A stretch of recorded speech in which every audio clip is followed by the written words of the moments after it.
8ই July 2003-এ NASA মঙ্গল গ্রহে একটি rover পাঠায়। তার নাম ছিল অপরচুনিটি।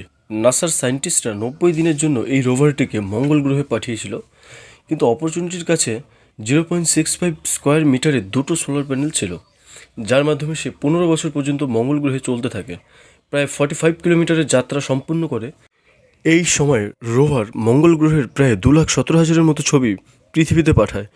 এরপর 2018-তে এক বিশাল ঝড়ের মুখে পড়তে হয় তাকে, এবং এই ঝড়ের ধুলোতে তার সোলার প্যানেল দুটো ঢেকে যায়। রোভারের লাস্ট ব্যাটারি শেষের আগে সে একটি বার্তা পাঠায়।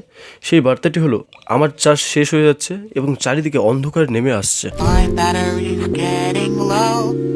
It'll soon be my time to go.